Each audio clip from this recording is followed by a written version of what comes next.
Un nouveau site dédié à la création vient d'ouvrir ses portes à Sélestat. C'est le passionné de mosaïque Didier Stein qui a eu l'idée d'aménager un atelier-galerie d'art. Cet espace se nomme La Poudrière et pour cause.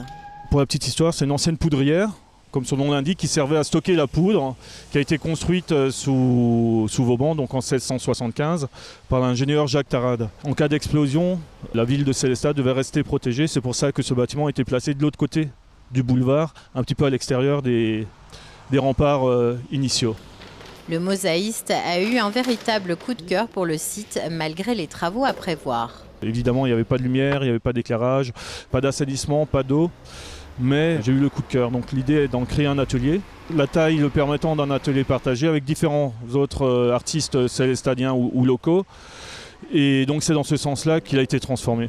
Didier souhaite tisser des liens avec les autres lieux culturels que compte Sélestat. Travailler en collaboration avec d'autres établissements de Sélestat et la municipalité qui nous a beaucoup soutenus dans le projet, la bibliothèque humaniste, le FRAC, d'autres galeries comme la Ligne Bleue, etc. Et d'essayer de mutualiser, de faire quelque chose en commun pour vraiment dynamiser culturellement Sélestat qui est déjà très très riche aujourd'hui. On ne s'en rend pas vraiment compte quand on est local, mais on nous parle très souvent des attraits, des atouts de Sélestat en dehors de notre ville.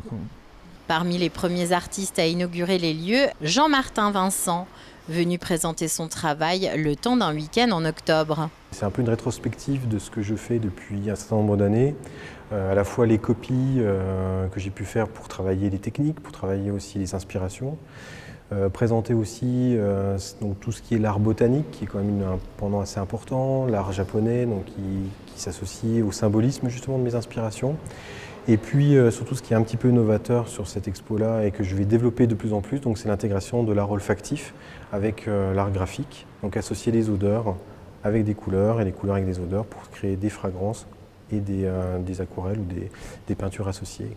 L'artiste a même élaboré des grilles de lecture permettant d'associer couleurs et odeurs. Des boussoles d'orientation, des tables d'orientation qui me permettent donc de lier ces odeurs aux couleurs et ces odeurs aux valeurs, du blanc au noir.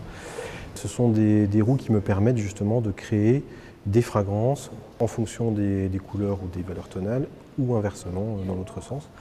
Donc c'est l'idée d'avoir quelque chose d'écrit et de formalisé. Alors c'est ma propre synesthésie, c'est ma propre perception des couleurs avec les odeurs qui est donc transcrite sur ces roues chromato-olfactives. La poudrière pourra également servir de lieu de concert de chambre, de danse ou de soirée thématique pour les entreprises. Son propriétaire Didier Stein est joignable via les réseaux sociaux.